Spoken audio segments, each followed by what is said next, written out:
आजकालच्या जेनझी ऑडियन्सला के ड्रामाज खूप आवडतात. पण आजच्या व्हिडिओमध्ये मी तुम्हाला एम ड्रामा सजेस्ट करणार आहे. तो सगळ्या के ड्रामाचा बाप आहे. सो बेसिकली या वेबसिरीजमध्ये तुम्हाला ऋषी आणि अनन्या नावाचे दोन कॅरेक्टर पाहायला मिळतील, जे एकाच कंपनीमध्ये काम करतात, एकमेकांना डेट करतात.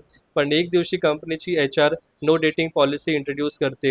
या पॉलिसीमध्ये तुम्ही कोणत्याही दुसऱ्या एम्प्लॉईला डेट करू शकणार नाही, आणि जर तुम्ही हा नियम मोडला त्याचे गंभीर परिणाम होऊ शकतात. जस्ट इमॅजिन, इन रिअलिटी जर कोणत्या कंपनीने अशी पॉलिसी इंट्रोड्यूस केली तर किती लोकांचे अफेअर बाहेर येतील आणि त्यांचे ब्रेकअप सुद्धा होतील. पण तरी सुद्धा आपल्या वेबसिरीजचे दोन कॅरेक्टर म्हणजे ऋषी आणि अनन्या त्यांचं रिलेशनशिप किंवा नातं टिकवून ठेवायचा पूर्ण प्रयत्न करतात, आणि ते कशा प्रकारे करतात हे बघताना तुम्हाला खूप जास्त मजा येणार आहे. या वेबसिरीजची प्रोडक्शन क्वालिटी तर खूप छान आहे, पण डायरेक्शन एक्स्ट्रीमली ब्युटिफुल आणि रिच आहे. पण या शोचा सर्वात मोठा हायलाईट पॉईंट आहे याची रायटिंग आणि आपल्या शोचे दोन कॅरेक्टर म्हणजे ऋषी आणि अनन्या, प्लेड बाय सिद्धार्थ मेनन आणि जान्हवी. या दोघांची केमिस्ट्री आणि ऍक्टिंग परफॉर्मन्स खरंच अतिशय सुंदर आहे. वेबसिरीजचं नाव आहे प्रेमाला कंडिशन्स अप्लाय, आणि ही वेबसिरीज बघायची फक्त एकच कंडिशन आहे, लवकरात लवकर मराठी झी5 डाउनलोड करा आणि ही वेबसिरीज मराठी झी5 वरती बघा.